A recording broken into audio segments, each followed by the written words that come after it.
Well, the space is a place beyond the conscious mind. Okay. As we talked about before, Yeah. most of the problems with playing come in the conscious mind. That's where envy, measuring yourself against other people, measuring your value by how you play music, Yeah. The pressure to play better than you play, the pressure to make it happen by yesterday, all the things that make a musician's life much less satisfying than most people think it would be, is in the mind. Yeah. That's the good news. At least it's all in one place. Yeah. So you practice going to a space. There's nothing original about that except I call it the space. It's a non-denominational name for something that has a name in anywhere from neuroscience to psychology to Buddhism to, but for me it's a space. And what you have to do is focus on something beyond your mind. Yeah.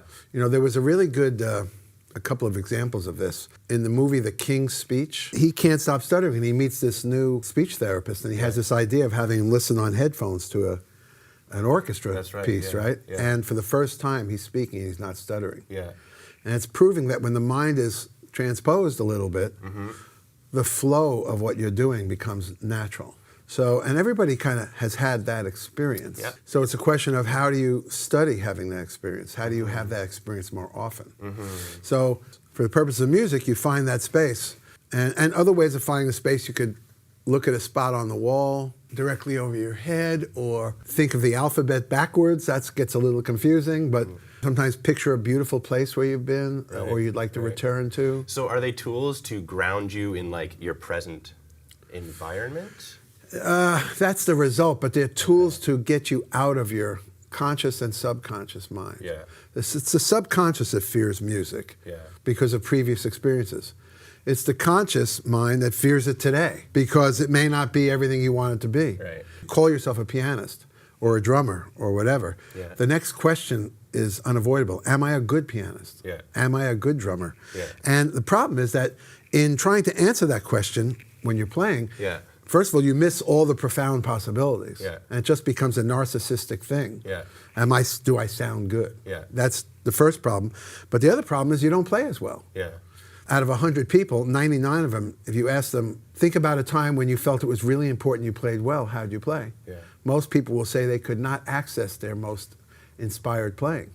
Or they even played badly. Yeah. And then you say, think about a time when you think it didn't matter. Yeah. They say, I played better. Yeah.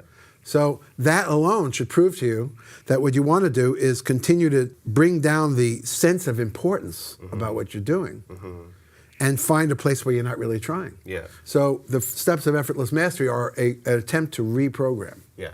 So if I go into the space, if I start playing and I'm not used to that, I'm going to lose the space immediately to try to play something good. Right. So I need a point of contact. I choose to focus on the fact that I'm breathing. That immediately takes me into a space where I'm not thinking. Yeah. And then I feel the fingertips touching the keys. Right. And I'm still focusing on my breath. If I started to focus on what I wanted to do, there would be a whole change in my body and mind. And I'll bet even a chemical change. Yeah. So I stay in this space. I feel the fingertips touching the keys. I lift a finger and I play the note. Am I now drawn into the music trap or am I still focusing on the space? If I'm focusing on the space, I lift the next finger and I drop it. Yeah. That's where it all starts. Okay. It's learning to move and keep the mind out of it. It's like you're the mother and your children have been out playing, but you've never taken your eye off them. And every 2 minutes you had an instruction, get off the swing, get off the thing, and now you're saying, go out and play. It's the beginning of, instead of not being happy with anything you play, is the practice of being content with everything you play. Yeah.